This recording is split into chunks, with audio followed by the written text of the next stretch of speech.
Magandang hapon, welcome po sa PCSO Lotto Result Today. Narito na ang resulta ng Lotto para sa 2D Lotto at 3D Lotto ngayong 5 p.m. draw, February 24, 2026, araw po ng Martes.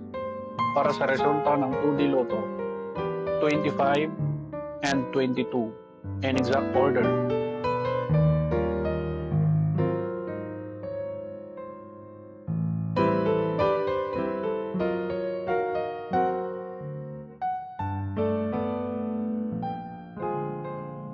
Para naman po sa resulta ng 3D Lotto, 6, 3, and 9 in exact order.